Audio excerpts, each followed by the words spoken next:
It's for me a great pleasure to be here, the first time in Abu Dhabi. And I was thinking before that I've got a big responsibility because I have to summarize the work that we've been doing for the last 3 years in 15 minutes. So I'll try to be concise enough to explain this new system. Okay, so go to the next, please. Okay, so the title of the presentation is Aligning Fast Energy Efficient Trainable Artificial Intelligence System. And this is a new system that we will be presenting for the first time today in this symposium. And the main inventor has been Jose Duato. Jose Duato could not be here due to health problems, and I've got this responsibility to present this new system. And we've been developing the system. We come from different institutions, from the Royal Spanish Sciences, from the University of Jaume I, which is a small university at the south, the north of Valencia, and the Technical University of Valencia.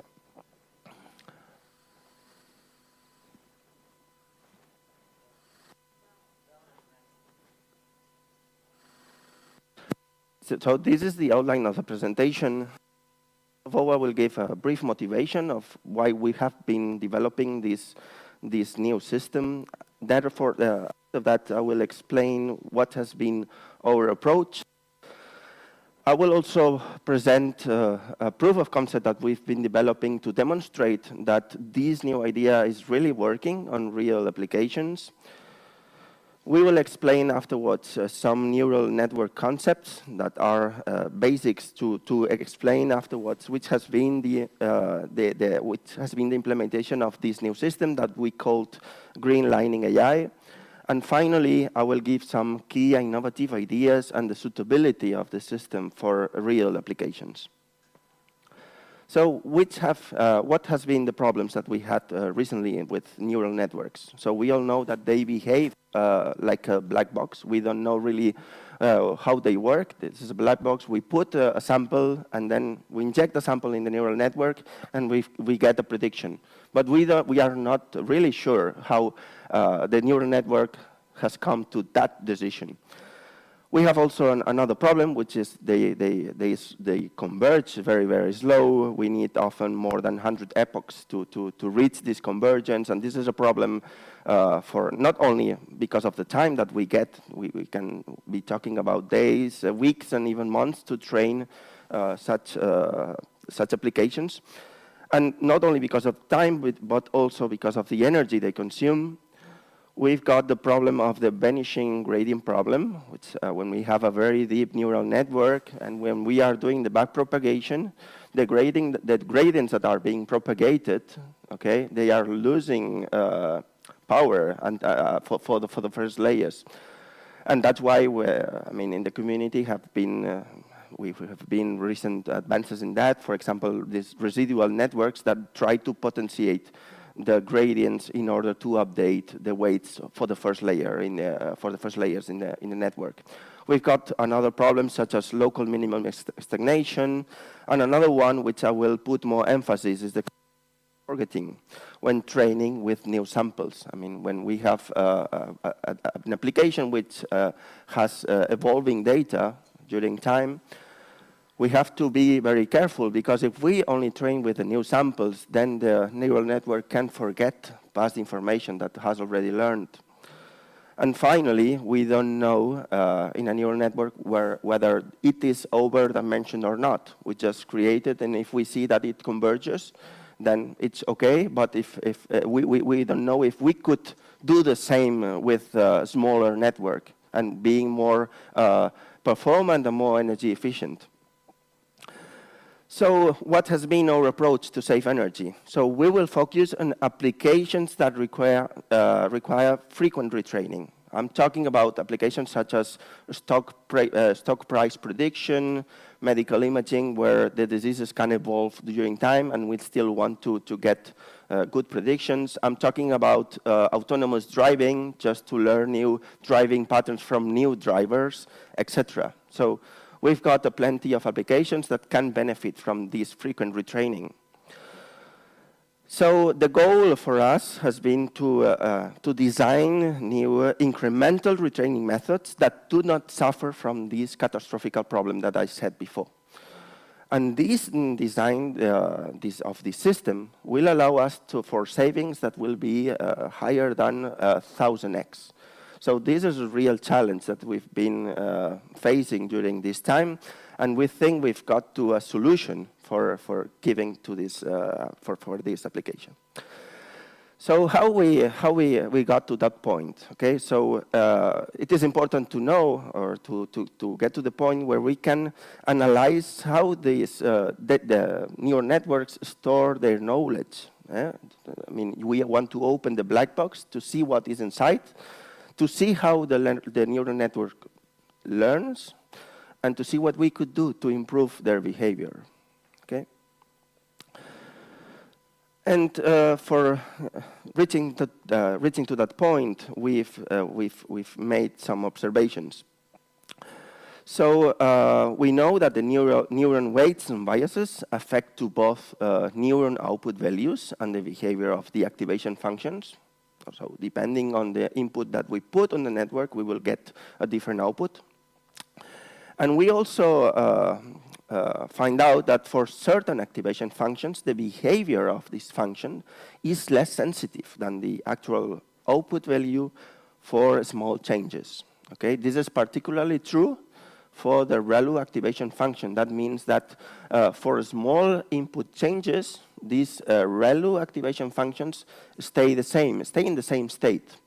Only when the input varies a lot, these activation functions, the ReLU, change to active or inactive state. Okay, and this is a very important observation because it allows to build up our system upon that observation. Okay, so when using the ReLU, okay, as I said before, the neuron operations collapse into this inactive or active state, and these large changes are required to change the behavior of the ReLU.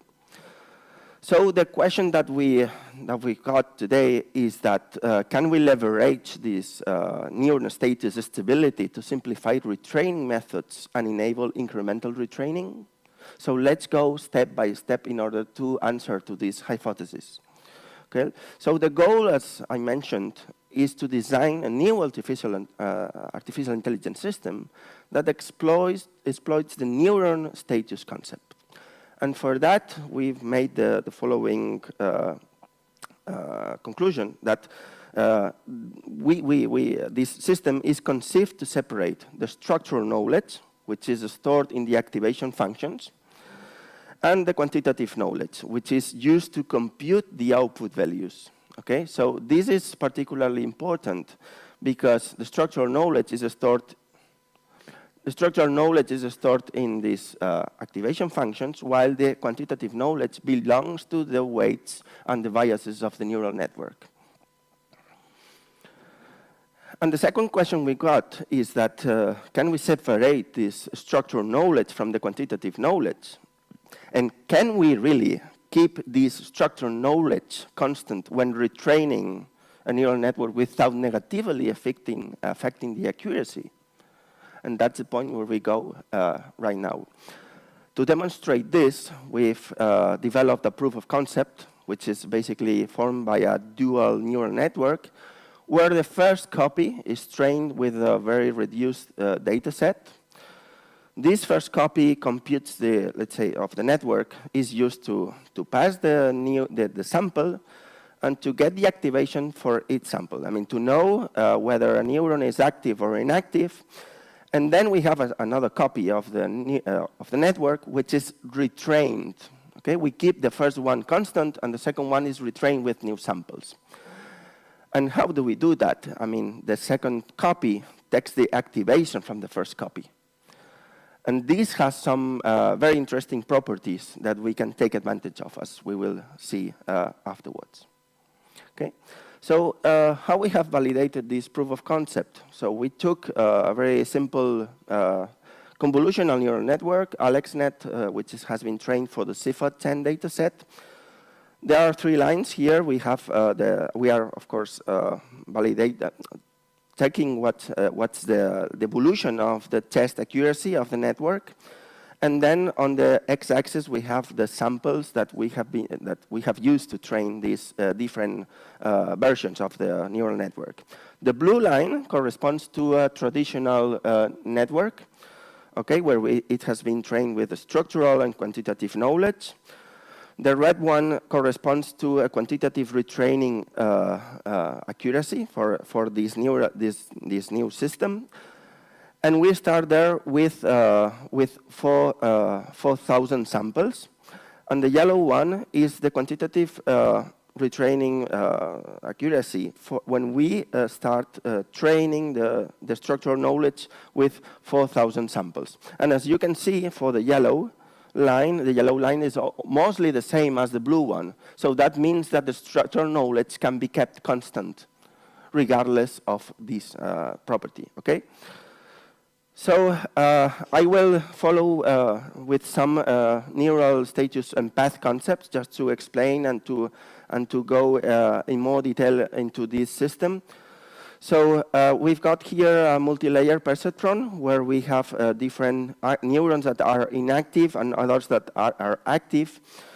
And as you can see there, the blue arrow represent paths that are active. The full paths are those that go from an input and an end to in an output. Then we have got also bias path and ReLU activations, okay? And this is particularly important because depending on the sample that we inject in the network, the pattern of the activation pattern that we get is different. Okay, and this will allow us to do some conclusions that I will explain right now. Okay. So the goal has been to implement for this green lining AI a new system that can be trained much faster with less energy than normal neural networks, and even can achieve higher accuracy. So this system derives from a traditional neural network. It decouples, as we said before, the structural knowledge from the quantitative knowledge. And the structural knowledge is used to determine this set of active paths that depend on the input sample that we inject in the network. And this, we store it in a piece that we call it the path selector. So we give this input sample to the path selector. The path selector gives us which have been the activations or a pattern activation for that sample. And then we use the second copy of this neural network to retrain it with additional samples. And this is what we call the quantitative knowledge. So we keep structural knowledge constant, and we retrain quantitative knowledge only. And this allows us to do some optimizations. This is a diagram that of this new system where we got the path selector. The path selector obtains a set of active paths, and then with this path, we pass this path to the estimator, which is the copy of the neural network which is being retrained. Okay, just taking into account that now the ReLU activation functions are constant. Okay. And having these let's say, having these neurons that are already constant and the activations are constant, we can represent the neural network as a linear, as a system of linear equations. So each sample that we pass can be represented as a sum of products, where each of the products is a weight of the neural network. Okay. So we can do that, and therefore, if what we have to do is just to solve a linear system of equations to retrain the system. And since we don't have ReLUs anymore in the second copy, we can collapse all the layers of the network into a single one. And therefore, this is even more beneficial because if we train it using a stochastic gradient descent, we only have one layer, and therefore we don't have, for example, this vanishing gradient problem. We don't have it anymore because we only have one layer. This single layer estimator ignores the path overlapping because we are not dealing anymore with individual weights. We are now talking about path weights, which summarize the contribution of all the paths that are active for a given sample. And since this estimator is a linear model, 2 or more copies of the model can be combined by computing the weighted average of the parameters. And this enables this incremental retraining by only processing new samples. And this is the big potential of this new system, and this is what we've been doing during all this time. Green lining AI can also be used in federated learning and incremental federated learning scenarios. And we think it has got a big potential in this kind of applications. What is the suitability? Suitability, as we've been talking before, it is a good option for applications that recommend frequent retraining. Okay, applications with data, evolving data, that have to be retrained on a periodic or an aperiodic manner.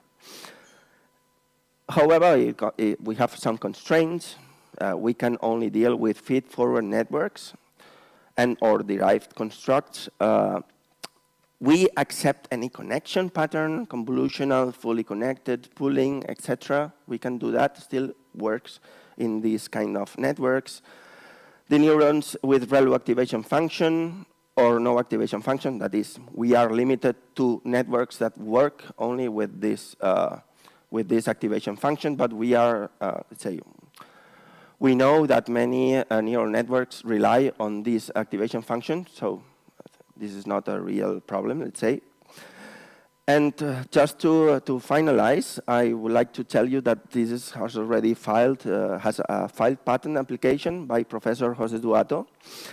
And also would like to tell you that Green Lining AI will be soon available in archive. Okay, so just for you, if you are interested, you can just write me an email and I will send you the link to the archive.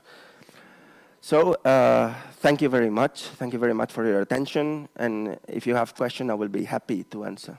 Thank you.